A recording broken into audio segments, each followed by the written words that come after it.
Hello friends, welcome to Sigma classes Jodhpur. मैं लोकेश जोगेशिया, आपका physics mentor.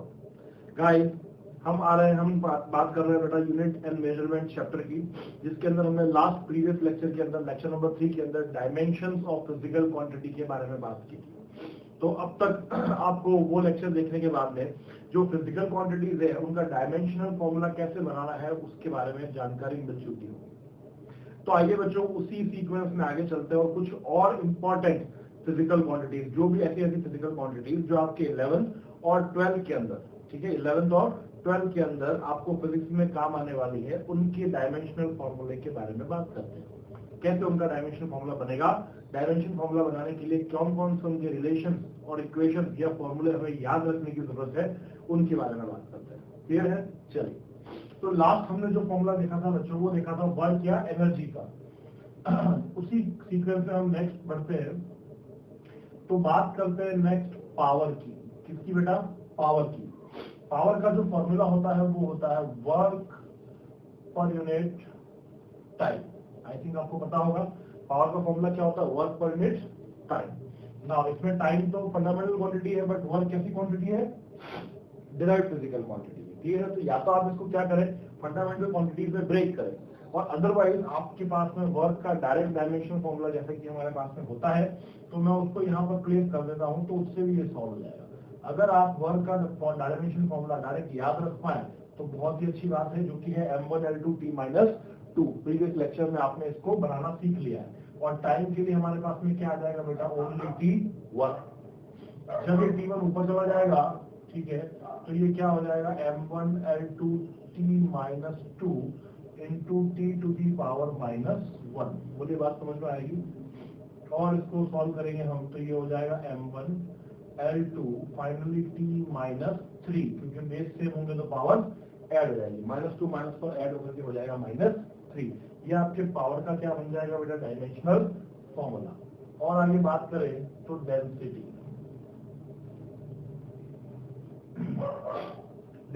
Density का जो रिलेशन होता है वो होता है मास पर यूनिट वॉल्यूम। डेंसिटी का फॉर्मूला क्या होता है? मास पर यूनिट वॉल्यूम। क्लियर है? Mass upon volume. डेंसिटी को स्मॉल रो, ये सिंबल होता है रो का, रो से भी डिनोट करते हैं, तो ये हो गया मास अपॉन वॉल्यूम।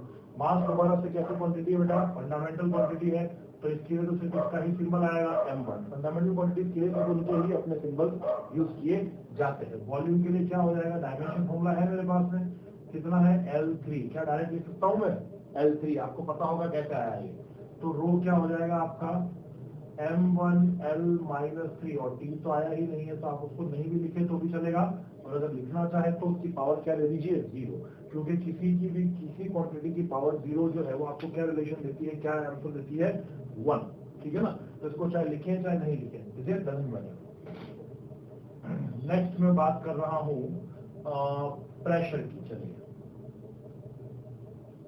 प्रेशर बेटा, प्रेशर क्या हो जाएगा? Force per unit area.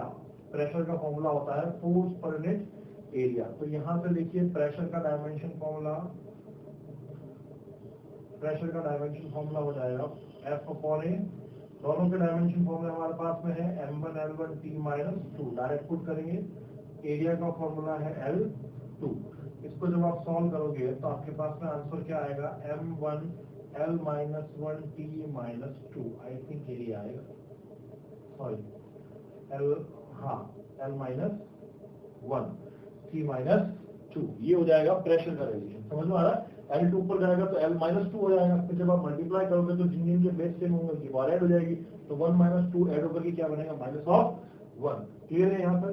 चलिए, आई होप आपने ये नोट कर लिया होगा। पावर हो गया, डेंसिटी हो गया, प्रेशर हो गया। अच्छा, एक चीज और बेटा, नेक्स्ट बात आती है देखो किसकी? स्ट्रेस की। हम बात करते हैं स्ट्रेस। एक क्वांटिटी है stress.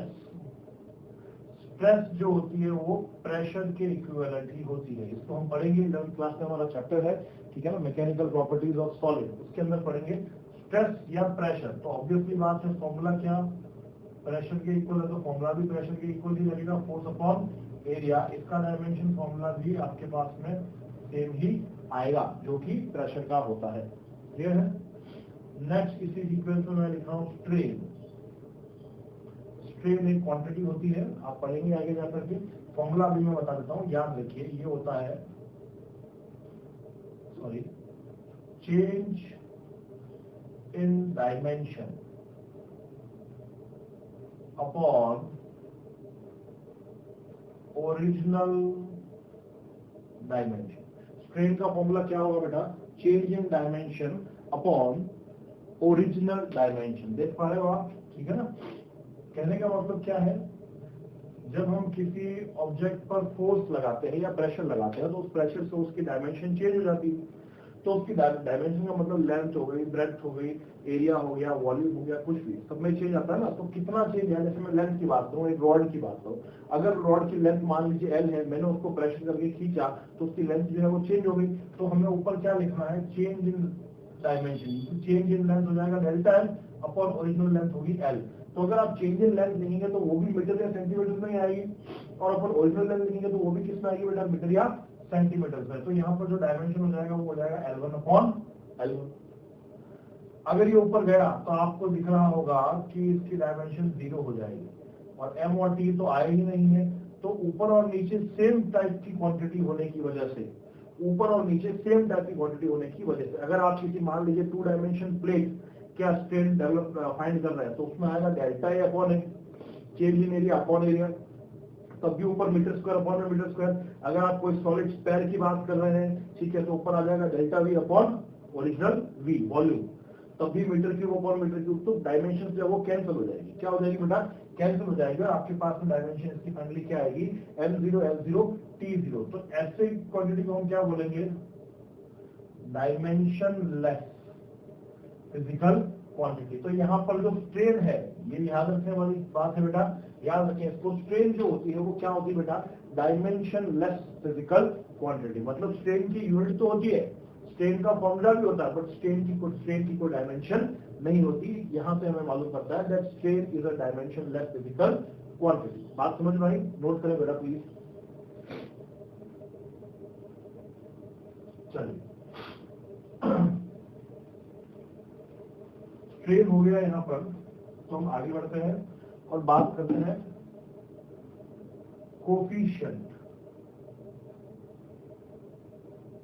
Coefficient of elasticity.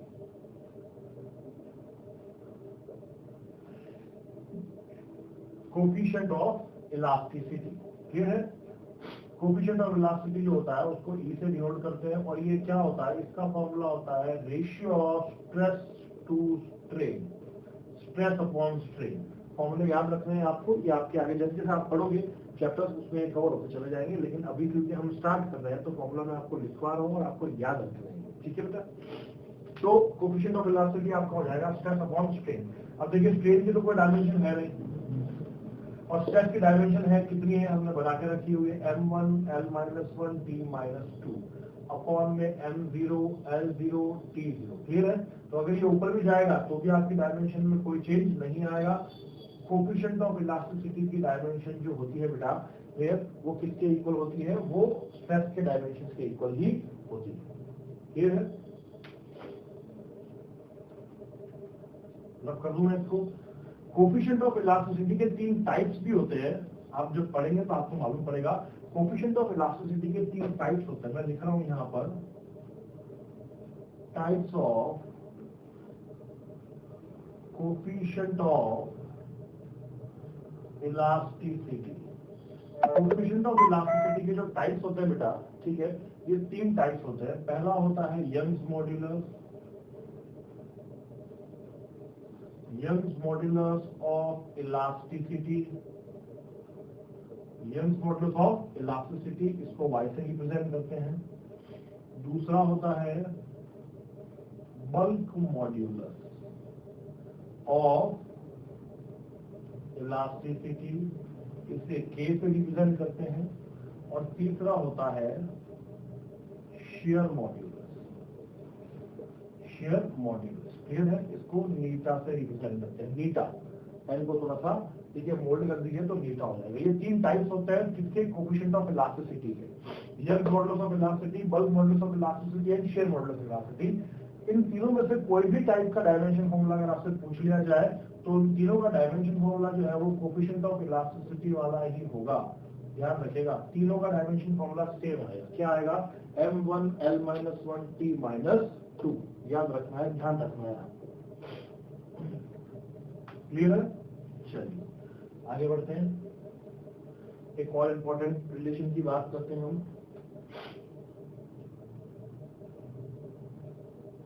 Universal gravitation constant. Universal gravitation constant जिसको हम बोलते हैं कैपिटल जी। क्या आपने न्यूटन्स लॉ ऑफ ग्रेविटेशन पढ़ा था? क्या दो मास बॉडीज के बीच में ग्रेविटेशन फोर्स निकालने का फॉर्मूला आपने 9th क्लास में पढ़ा होगा। वो होता है F = G m1 m2 divide by r square. Am I right? Clear है ना? तो यहाँ पर ये जो कांस्टेंट है ना कैपिटल जी, इसी कांस्टेंट को हम बोलते हैं यूनिवर्सल ग्रेविटेशन कांस्टेंट। तो अगर इसका डायमेंशन मुझे बनाना हो तो कैसे बनाऊंगा बेटा? उसके लिए सबसे पहले इसका फॉर्मूला बनाएंगे जो कि हो जाएगा Fr²/m1 m2। क्या हो जाएगा? Fr²/m1 m2 where F is force, R is distance between two mass bodies and m1 m2 are masses of the bodies। तो इन सबके डायमेंशन हमें पता है तो यहाँ पुट कर दीजिए। फोर्स का dimension m1 l1 t-2, r square का डायमेंशन, r डिस्टेंस है ना बेटा तो l1 होगा, लेकिन उसका अगर स्क्वायर करेंगे तो क्या हुआ? l2 बन जाएगा। क्या सही है? और m1 m2 क्या दोनों ही मासेस है तो m1 और m1 मिलकर के क्या बन गए? m2 बन गए। किसी प्रकार की दिक्कत होनी नहीं चाहिए आपको। इसको आपको फाइनली क्या कर देना है? सॉल्व कर देना। जब m2 ऊपर जाएगा तो -2 हो जाएगा और ऐड होकर के हो जाएगा 1 - 2 is -1 l3 t-2। ये आपका capital G universal gravitational constant का डायमेंशन फॉर्मूला हो जाएगा। Is it clear? Okay, thank you. Next बात करते हैं बेटा इसी सीक्वेंस में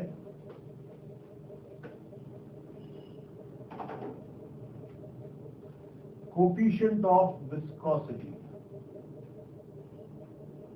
कोफिशिएंट ऑफ विस्कोसिटी, इसका सिंबल भी नीटा होता है। आपको घबराने की जरूरत नहीं है। आपको ये लग रहा होगा कि ये कौन कौन सी क्वांटिटीज है, हमने इनके कभी नाम नहीं सुने, ये कहाँ से आ रही है। तो घबराने की बात नहीं है। जैसे जैसे मैंने क्या बोला, अभी तो शुरुआत है, ये तो हमारा स्टार्टिंग का टॉपिक है। जैसे जैसे आप 11th में आगे बढ़ते चले जाएंगे, फिर इसको पढ़ते चले जाएंगे तो चैप्टर्स में ये क्वांटिटीज जो है कवर होती चली जाएंगी। ये हमारे फ्लूइड मैकेनिक्स के अंदर आएगी। मैकेनिकल प्रॉपर्टीज ऑफ फ्लूइड्स या फ्लूइड मैकेनिक्स जब हम पढ़ेंगे तो उसके अंदर ये टर्म आती है कोफिशिएंट ऑफ विस्कोसिटी, जिसका फॉर्मूला जो होता है बेटा वो मैं बता रहा हूं आपको, याद रखें। Force into distance upon area into velocity. Force into distance upon area into velocity. अब जब मैंने आपको फॉर्मूला दे दिया है तो क्या आप इसका डायमेंशन फॉर्मूला बना सकते हैं? बिल्कुल है ना। अगर मैंने आपको फॉर्मूला दे दिया है, देख लीजिए, तो क्या आप इसका डायमेंशन फॉर्मूला बना सकते हैं? हाँ बिल्कुल, अब आप इसका डायमेंशन फॉर्मूला बना सकते हैं। ठीक है ना। कैसे बनेगा देखिए, वैल्यू पुट कर देते हैं। m1 l1 t-2 into distance का l1, एरिया का l2 और वेलोसिटी का l1 t-1। आपको मल्टीप्लाई करके डिवाइड करके सॉल्व करना है। ये क्या हो जाएगा बेटा? m1 l2 t-2, ये हो जाएगा l3 t-1। सही आ रहा हो ना। अब इस पूरी टर्म को अगर आप ऊपर ले जाएंगे तो नीटा हो जाएगा आपका m1 l-1, ठीक है ना, t-1। कोफिशिएंट ऑफ विस्कोसिटी का रिलेशन हो जाएगा m1 l-1 t-1। क्लियर है? बात समझ आ रही है ना? किसी चीज की दिक्कत नहीं होनी चाहिए। ठीक है, चलो और बात कर लेते हैं। और बात करें तो ये हो जाएगा सरफेस टेंशन। सॉरी, हाँ, सरफेस टेंशन। T टेंशन का मतलब होता है फोर्स, टेंशन का मतलब क्या होता है फोर्स, और वाटर के सरफेस पर या किसी लिक्विड या फ्लूइड के सरफेस पर जो टेंशन होता है ना, ठीक है ना, जो किसी चीज को नीचे जाने से पहले रोकता है, क्लियर है, उस टेंशन को हम बोलते हैं सरफेस टेंशन। टेंशन सिर्फ टेंशन होगा तो फोर्स होगा, ध्यान रखना, सिर्फ टेंशन कहीं सुनने को मिलेगा दैट मींस वो फोर्स है, तो वहां फोर्स का डायमेंशन आएगा। बट जब सरफेस टेंशन होगा तो सरफेस टेंशन का जो फॉर्मूला होता है वो होता है फोर्स पर यूनिट लेंथ। क्या होता है बच्चों, फोर्स पर यूनिट लेंथ। तो इसका डायमेंशन फॉर्मूला बता दीजिए, m1l1t-2 अपॉन l1, ये ऊपर जाकर के सॉल्व करेंगे तो ये हो जाएगा m1l0t-2। बोलो बात clear? Yes it is clear, ठीक है, ये हो जाएगा आपका सरफेस टेंशन। ठीक, चलिए नोट कर लीजिए बेटा, अभी और कुछ फॉर्मूले पर बात करेंगे हम।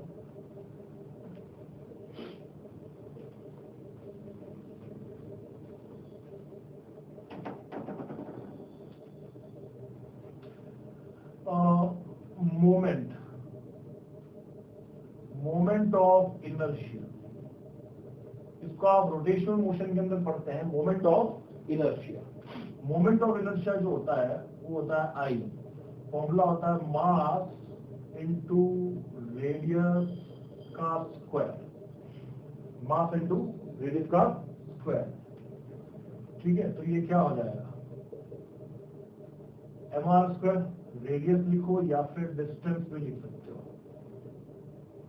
डिस्टेंस, ठीक है, फ्रॉम दी एच का स्क्वायर, तो ये बन जाता है बेटा mr स्क्वायर। तो ये क्या हो गया, m1l2t0, बिल्कुल सिंपल है ये तो, इसको बोलते हैं मोमेंट ऑफ इनर्शिया, ठीक है। नेक्स्ट देखिए, नेक्स्ट यहां पर आता है प्लांक्स कांस्टेंट। नेक्स्ट क्या आता है, प्लांक्स कांस्टेंट। वैल्यू हो जाएगी इसकी, Planck's constant h, small h से डिनोट करते हैं इसको। एक फॉर्मूला पढ़ा होगा अगर आपने, E is equal to H nu, energy of photon का, केमिस्ट्री में भी आता है, फिजिक्स में भी आएगा आपके 12th क्लास में। E is equal to H nu, where E is what, energy of photon. Photon किसको बोलते हैं बेटा, फोटोन बोलते हैं लाइट के पार्टिकल को, लाइट, प्रकाश, प्रकाश को फोटोन बोलते हैं। उसकी एनर्जी ज्ञात करनी हो, ऊर्जा फाइंड करनी हो तो ये फॉर्मूला लगाते हैं। यहाँ पर H क्या है, प्लांक्स कांस्टेंट, इनटू इस न्यू को हम क्या बोलते हैं, फ्रीक्वेंसी। न्यू क्या हो जाएगा बेटा, फ्रीक्वेंसी ऑफ लाइट। तो यहाँ पे H क्या हो जाएगा बेटा, E/न्यू, क्लियर। अगर आपको पता हो तो फ्रीक्वेंसी जो होती है बेटा वो 1 टाइम पीरियड होती है। फ्रीक्वेंसी क्या होती है, 1 टाइम पीरियड। अगर फ्रीक्वेंसी 1 टाइम पीरियड होगी तो इसका डायमेंशन फॉर्मूला क्या, t-1 हो जाएगा क्या, ठीक है। इसका डायमेंशन फॉर्मूला क्या हो जाएगा, t-1। एनर्जी का डायमेंशन फॉर्मूला पता है हमें, वर्क के इक्वल होता है m1l2t-1 अपॉन में t-1, बोलो हो जाएगा। ऊपर गया तो क्या हो जाएगा बेटा, ऊपर गया तो एनर्जी m1l1, हाँ 2t-1, t1 2 होगा आई थिंक, या तो ये हो जाएगा m1l2t माइनस का 2 प्लस का 1 -1, m1l2t-1। नोट कर लीजिए, देख लीजिए, ये हो जाएगा आपका प्लांक्स कांस्टेंट, प्लांक्स कांस्टेंट, ठीक है। नोट कर लिया, मैं इसको रन कर रहा हूँ बेटा।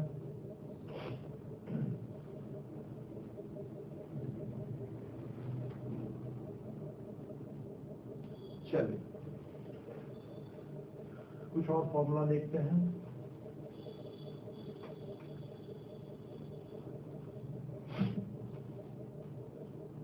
जैसे कि बात करते हैं हम यहाँ पर एंगल की, एंगल थीटा, एंगल का फॉर्मूला क्या होगा, मैंने आपको पहले बता रखा है, angle is an supplementary physical quantity. कोई फिजिकल क्वांटिटी तो है नहीं, सप्लीमेंट्री क्वांटिटी, तो इस वजह से उसका डायमेंशन फॉर्मूला होना नहीं चाहिए, फिर भी हम चेक कर लेते हैं। एंगल का रिलेशन होता है arc upon radius. Angle find करने का जो फॉर्मूला होता है बेटा वो होता है आर्क अपॉन रेडियस। एंगल का फॉर्मूला होता है आर्क अपॉन रेडियस। अब आर्क जो होती है वो क्या होती है, वो लेंथ में होती है ना, मीटर या सेंटीमीटर में और रेडियस भी मीटर या सेंटीमीटर, मतलब ऊपर और नीचे दोनों ही क्या है, लेंथ की डायमेंशन है। तो सिंबल आएंगे L1/L1, ऊपर जाकर के कैंसिल हो जाएगा, L0 हो जाएगा, M और T तो आया ही नहीं, तो ये हो जाएगा M0 L0 T0। बोलिए क्लियर है क्या? Angle is again dimensionless quantity. अगर कभी पूछ ले आपसे स्पेशली कि बताइए कौन कौन सी क्वांटिटीज है वो डायमेंशनलेस है, तो एक तो कौन क्या है हमारे पास में, स्ट्रेट, दूसरी कौन क्या है भाई, एंगल। क्लियर? चलो नेक्स्ट हम बात करते हैं एंगुलर वेलोसिटी की। किसकी बेटा? Angular velocity. अभी एंगुलर वेलोसिटी क्या है?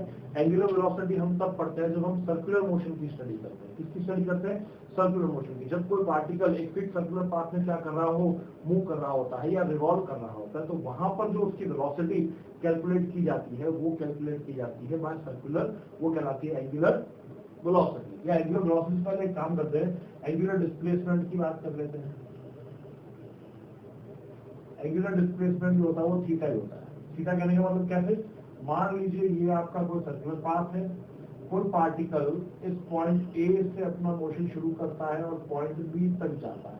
पॉइंट ए से अपना मोशन शुरू करता है और कहाँ तक जाता है? पॉइंट बी तक। तो यहाँ से यहाँ तक आने में उसे कितना टाइम लगा? टी टाइम लगा बेटा। कितना टाइम लगा? T time.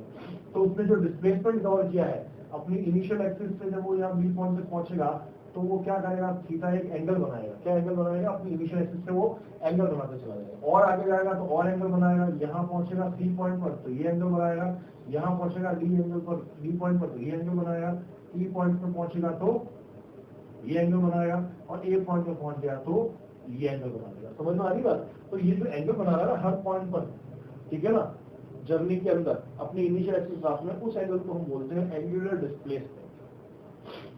क्योंकि थीटा है एंगल की बराबर ही है। एंगुलर डिस्प्लेसमेंट कैसे कवर होगा? देखो आर हो गई ए बी अपॉन रेडियस हो जाएगी, ये आर अपॉन रेडियस से ही आएगा, तो थीटा जो होगा वो वापस क्या होगा? M0 L0 T0। Angular displacement दोबारा क्या होगा? 0 होगा।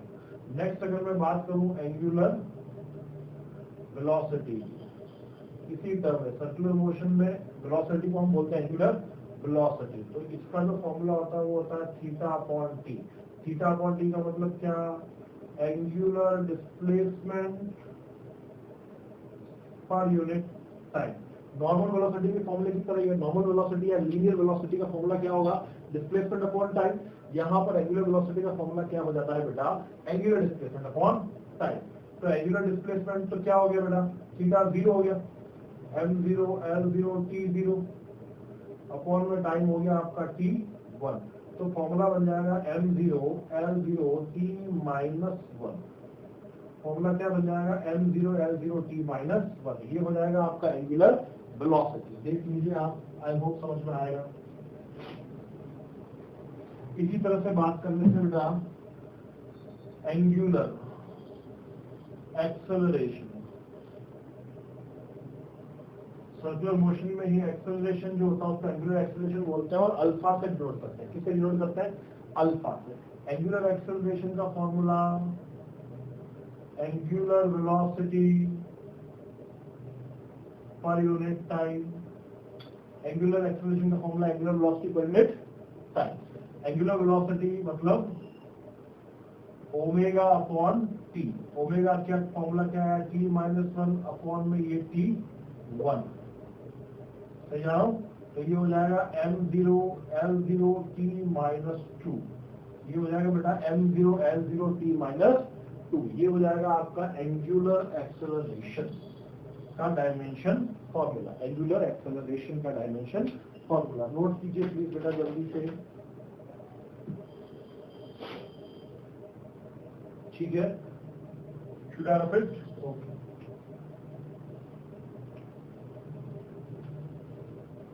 लास्ट कुछ और इम्पोर्टेंट डायमेंशन है वो बता देता हूं मैं आपको। हम बात करते हैं बेटा इलेक्ट्रिक पोटेंशियल। आपने सुना होगा 10th क्लास में इलेक्ट्रिक पोटेंशियल। इलेक्ट्रिक पोटेंशियल का फॉर्मूला क्या होता है? Work done per unit charge. चलो फिर पहले चार्ज की बात करते हैं, पोटेंशियल की बात में करेंगे। Electric charge Q, charge, electric charge. Charge का फॉर्मूला क्या होता है बेटा? करंट का फॉर्मूला जो होता है हमने पढ़ा था I = Q/T 10th क्लास के अंदर। इलेक्ट्रिक करंट का फॉर्मूला चार्ज पर unit time, flow of charge पर यूनिट टाइम। तो यहाँ से Q क्या बनता है? I × T। अब देखिए यहाँ पर I क्या है? Electric current. ये भी आपकी कैसी क्वांटिटी है? ये आपकी फंडामेंटल फिजिकल क्वांटिटी है, इलेक्ट्रिक करंट अकॉर्डिंग टू ऐसा यूनिट सिस्टम, मालूम है ना। और टाइम जो है वो भी कैसी क्वांटिटी है? फंडामेंटल फिजिकल क्वांटिटी है। तो फंडामेंटल फिजिकल क्वांटिटी के लिए क्या होता है? सिर्फ उनके अपने अपने सिंबल भी यूज आते हैं। तो यहाँ पर करंट का सिंबल जो आ जाएगा वो आ जाएगा A1 और टाइम का सिंबल आएगा वो आएगा T1, क्योंकि ये किसी और क्वांटिटी पर डिपेंड नहीं करती। क्लियर है? तो ये बेसिकली Q का जो डायमेंशन फॉर्मूला बन जाएगा वो बन जाएगा M1 L0 T1 A1। दोनों बात समझ में आएगी? ओनली T1 A1 या फिर M1 L0 L0 T1 A1। Electric charge का डायमेंशन फॉर्मूला ये हो जाएगा। नेक्स्ट उसी सीक्वेंस में अब हम बात करते हैं electric potential. Electric potential V। तो बेटा इलेक्ट्रिक पोटेंशियल V, पोटेंशियल का फॉर्मूला क्या होता है? Work done in bringing a unit charge. Electric field में चार्ज को एक पॉइंट से दूसरे पॉइंट तक लेकर जाने में किया गया वर्क डन जो होता है ना, उसी को हम बोलते हैं इलेक्ट्रिक पोटेंशियल। तो बेटा V हो गया, वर्क डन हो गया W, और चार्ज क्या हो गया? Q। W का डायमेंशन फॉर्मूला आप जानते हो M1L2T-2, और चार्ज का फॉर्मूला भी आप जानते हो A1T1। क्लियर है? कुछ गलत तो नहीं ना मैंने? इसको अगर मैं ऊपर शिफ्ट कर देता हूं तो फाइनली V क्या बन जाएगा? M1L2T-3A-1 पोटेंशियल का डायमेंशन फॉर्मूला।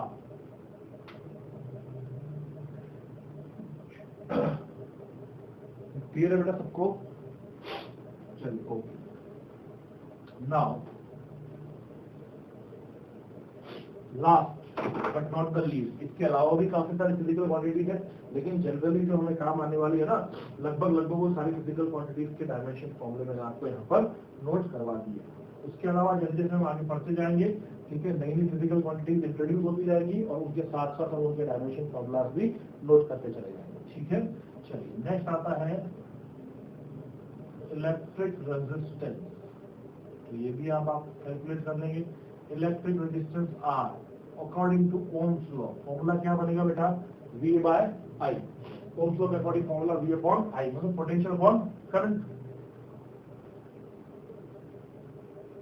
पोटेंशियल पर यूनिट करंट। पोटेंशियल का डायमेंशन फॉर्मूला ये रहा आपके पास, M1L2T-3A-1। याद नहीं हो तो आप यहाँ से डराइव कर सकते हैं वापस, ठीक है ना। मैं दोबारा नहीं कर रहा हूँ क्योंकि ऑलरेडी यहाँ पर बना हुआ है। क्लियर है? अपॉन में करंट हो जाएगा आपका A1। क्लियर है? ये ऊपर चला गया तो रेजिस्टेंस का फॉर्मूला बन जाएगा M1L2T-3A-2। M1L2T-3A-2। समझ में आया? इसके अलावा भी कुछ फिजिकल क्वांटिटीज हैं, लेकिन मैंने क्या कहा वो हम जैसे जैसे स्टडी करेंगे वैसे वैसे, ठीक है, चैप्टर्स में कवर होंगे वैसे वैसे हम उसकी स्टडी करेंगे। सारी फिजिकल क्वांटिटीज यहाँ पर लिखना फिजिबल नहीं है, ठीक है, लेकिन जो इम्पोर्टेंट है, जो आपको काम आने वाली है, जो आप पढ़ सकते हैं, वो सारी मैक्सिमम फिजिकल क्वांटिटीज की डायमेंशन जो है वो मैंने यहाँ पर आपके सामने क्लियर करके रख दी है। क्लियर बच्चों? आई होप आपको ये चीज समझ में आई होगी, इसको नोट कीजिएगा। नेक्स्ट क्लास में हम बात करेंगे एप्लीकेशंस ऑफ डायमेंशन। जैसा कि मैंने आपको बताया था प्रीवियस लेक्चर के अंदर कि इनकी कुछ एप्लीकेशन, इनके कुछ यूजेस भी होते हैं, तो उन यूजेस, उन एप्लीकेशन के बारे में हम हमारे नेक्स्ट लेक्चर में बात करेंगे। ठीक है, तो यहाँ तक आज के लिए यहीं तक ही इनफ है। नेक्स्ट लेक्चर हमारा कल आ जाएगा। Okay, thank you, goodbye, have a nice day.